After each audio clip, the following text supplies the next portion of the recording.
गणेश भगवान की जय।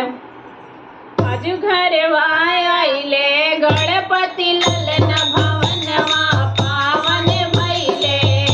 आज घरवा आइले गणपति ललन भवनवा पावन भइले। भवनवा पावन भइले। भवनवा पावन भइले।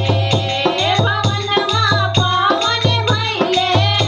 भवनवा पावन भइले।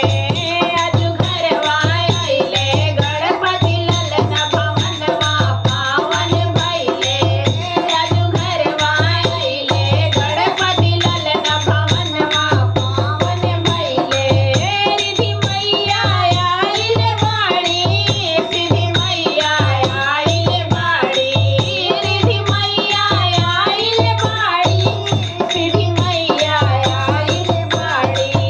गोदिली हले सुबह लभला ललवा भवनवा पावन भइले। गोदिली हले सुबह लभला ललवा भवनवा पावन भइले। आज घरवा आइले गणपति ललन भवनवा पावन भइले। आज घरवा आइले गणपति ललन भवनवा पावन भइले। ब्रह्मा जी आइल बाड़े। विष्णु जी आइल बाड़े। ब्रह्मा जी आइल बाड़े। विष्णु जी आइल बाड़े। आइल बाड़े गौरा के सजनवा भवनवा पावन भइले। आइल बाड़े गौरा के सजनवा भवनवा पावन भइले। आज घरवा आइले गणपति ललन भवनवा पावन भइले। आज घरवा आइले गणपति ललन भवनवा पावन भइले। रामा जी आइल बाड़े। लक्ष्मण जी आइल बाड़े। रामा जी आइल बाड़े। लक्ष्मण जी आइल बाड़े। आइल बाड़े अंजनी के लालनवा भवनवा पावन भइले। आइल बाड़े अंजनी के लालनवा भवनवा पावन भइले। आज घरवा आइले गणपति ललन भवनवा पावन भइले। आज घरवा आइले गणपति ललन भवनवा पावन भइले। राधा जी आइल बाड़ी। रुक्मिणी जी आइल बाड़ी।